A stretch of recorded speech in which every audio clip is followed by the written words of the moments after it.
আসসালামু আলাইকুম। আজকে থাকছে ৪৭তম বিসিএস প্রি ৯০ দিনের রুটিনের ২৩তম দিনের রুটিনটা শেয়ার করব।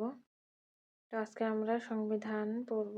তো সেটাও দেখাবো কোন কোন অনুচ্ছেদগুলো ইম্পর্টেন্ট এবং কিভাবে পড়তে হবে সেটা। তো চলেন আজকে দেখি প্রথমে রুটিনটা, তারপরে আমরা এটা দেখব।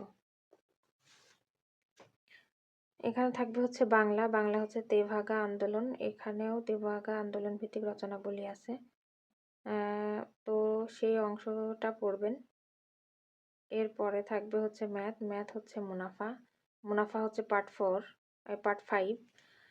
এরপরে থাকবে হচ্ছে ইংলিশ। ইংলিশ হচ্ছে নাম্বার। নাম্বার হচ্ছে পার্ট 1। এরপরে থাকবে হচ্ছে বিজ্ঞান। বিজ্ঞান হচ্ছে আজকে জীববিজ্ঞান।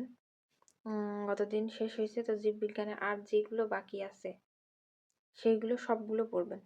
আর এই টপিকসগুলো ছাড়া যেগুলো এতদিন পড়ছে সেগুলো বাদে আর যা যা আছে সেগুলো শেষ করবেন। এরপরে পড়বেন হচ্ছে ৩৫, ৩৬ এবং ৩৭ বিসিএস কোশ্চেন, শুধু বিজ্ঞান অংশটুকু। এরপরে হচ্ছে বাংলাদেশ।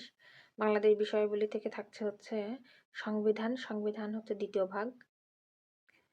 এরপরে হচ্ছে গিয়ে মুখস্থ অংশ। মুখস্থ অংশ থেকে থাকবে হচ্ছে সমার্থক শব্দ ১টা, বানান ৫টা, স্পেলিং ৫টা এবং ওয়ান ওয়ার্ড সাবস্টিটিউশন ৫টা এবং সিনোনিম অ্যান্টোনিম ৫টা, ফ্রেজ হচ্ছে ১৫টা।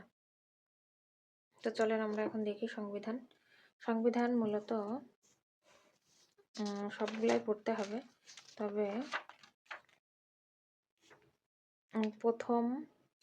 প্রথম দ্বিতীয় তৃতীয় ভাগে সবগুলোই ইম্পর্টেন্ট। তো আজকে হচ্ছে আমরা পড়া শুরু করব হচ্ছে দ্বিতীয় ভাগ। এখানে দ্বিতীয় ভাগের পুরাটাই ইম্পর্টেন্ট। দ্বিতীয় ভাগের পড়ব হচ্ছে হাফ। দ্বিতীয় ভাগের সব কিছুই ইম্পর্টেন্ট। তার ভিতর থেকে বেশি ইম্পর্টেন্ট অনুচ্ছেদ হচ্ছে ১১ এবং ১৯ নম্বর অনুচ্ছেদ।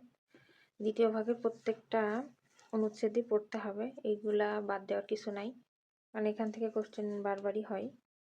তার ভিতরে ১১ নম্বরটা বেশি ইম্পর্টেন্ট এবং ১৯, এইগুলো পড়বেন। তারপরে হচ্ছে এমসিকিউগুলো পড়বেন। তো আজকে এই পর্যন্তই। পরবর্তী ভিডিও দেখার জন্য আমন্ত্রণ রইল এবং সবাইকে ধন্যবাদ।